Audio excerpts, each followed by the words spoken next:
আলাইকুম, welcome back to SN kitchen. আজকে হাজির হয়েছে আপনাদের সামনে খুব সুস্বাদু এবং মজাদার একটি নাস্তা নিয়ে। এই নাস্তাটি যেমন সুস্বাদু তেমনই স্বাস্থ্যসম্মত। ছোট থেকে বড় সকলে টিফিনের জন্য চটজলদি বানিয়ে নেওয়া যায় ঘরে থাকা কিছু উপকরণ দিয়ে। আশা করছি ভিডিওটি ভালো লাগবে। যদি ভালো লাগে লাইক, কমেন্ট, শেয়ার করে পাশেই থাকবেন।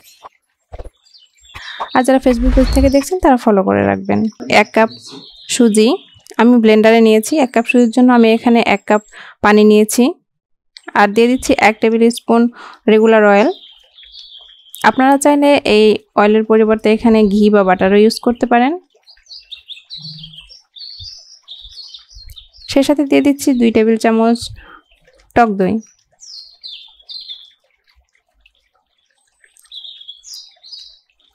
এবার আমি সবগুলো উপকরণ ভালোভাবে ব্লেন্ড করে একটা স্মুথ ব্যাটারে পরিণত করব।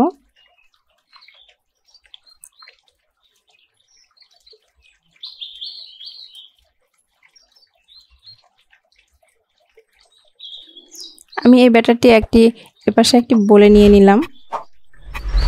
এবার দিয়ে দিচ্ছি এতে 2 টেবিল চামচ চিনি। এখানে চিনিটা মিষ্টির জন্য না, মানে এতে স্বাদটা খুব ভালো আসে। আর পরিমাণ মতো লবণ দিয়ে দিলাম। আর 1 টিস্পুন দিয়ে দিচ্ছি আস্ত জিরা, এতে করে খুব সুন্দর একটা ফ্লেভার আসে।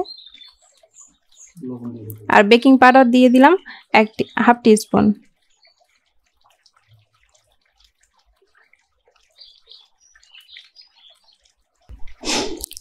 এবার মিশ্রণটিকে এক সাইডে রেখে আমি একটা প্লেট নিয়েছি এবং সেটাতে রেগুলার অয়েল দিয়ে ভালোভাবে অয়েলটা ব্রাশ করে নিচ্ছি। এবার মিশ্রণটি সেই প্লেটে ঢেলে আমি এটাতে সেট করে নিব।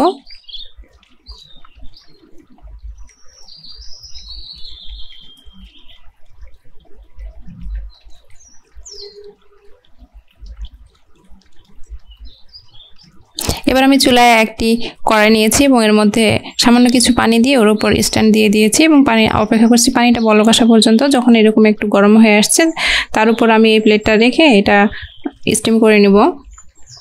উপরে আমি কিছুটা ছড়িয়ে দিচ্ছি চিলি ফ্লেক্স, এটা করে খুব সুন্দর একটা স্বাদ আসে।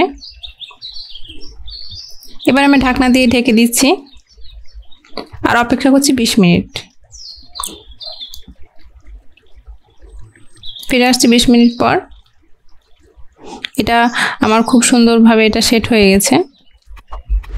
চাইলে আপনারা একটা টুথস্টিক দিয়ে এটাকে টেস্ট করে নিতে পারেন যে ভালোভাবে সেট হয়েছে কিনা। আর অপেক্ষা করছি ঠান্ডা হওয়া পর্যন্ত। যখন ঠান্ডা হবে এটাকে আমি রিমোল্ড করে নেব। গরম গরম অবস্থায় করতে যাবেন না, এতে করে ভেঙে যাওয়ার সম্ভাবনা থাকতে পারে। আপনারা দেখে নিশ্চয়ই বুঝতে পারছেন। আমি প্রথমে আঙ্গুল দিয়ে এভাবে চেপে চেপে হাত দিয়ে চেপে সাইডগুলো ছড়াই নিলাম। ছড়াই নিয়ে তারপরে প্লেটটাকে একটা বড়তে রেখে উল্টো দিক থেকে এভাবে একটু প্রেস করলেই সেটা ছুটে আসবে ইনশাল্লাহ।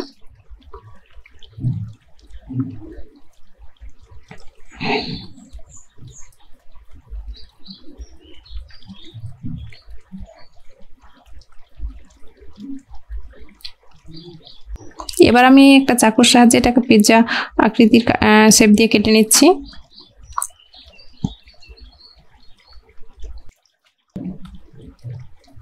আপনারা চাইলে যে কোনো শেপেই কাটিয়ে নিতে পারেন।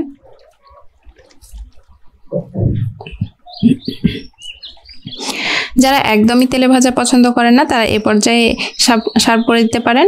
আর যদি চান আরেকটু ডেলিশিয়াস আরেকটু সুস্বাদু হোক তো আমি সেজন্য এখানে আরেকটা প্যানে সামান্য একটু রেগুলার অয়েল নিয়েছি এবং মিডিয়াম টু লো আঁচে সবগুলো নাস্তা দিয়ে উল্টে পাল্টে একটু ভেজে নেব।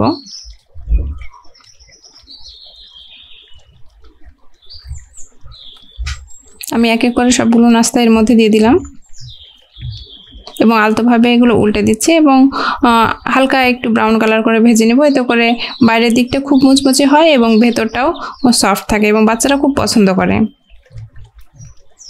তো এটা একদমই অপশনাল, যদি আপনারা ভাজতে না চান সেটাও হবে। আর যদি ভেজে নিতে চান যে একটু ক্রিস্পি হোক তাহলে এভাবে ভেজে নিলে বাইরেটা খুব সুন্দর ক্রিস্পি হয়। আশা করছি ভিডিওটি ভালো লেগেছে আপনাদের। যদি ভালো লেগে থাকে তবে লাইক, কমেন্ট, শেয়ার করে পাশেই থাকবেন। সকালবেলা এই নাস্তাটি তো খুবই সুস্বাদু হয়। সবাই ভালো থাকবেন, সুস্থ থাকবেন। আল্লাহ হাফেজ।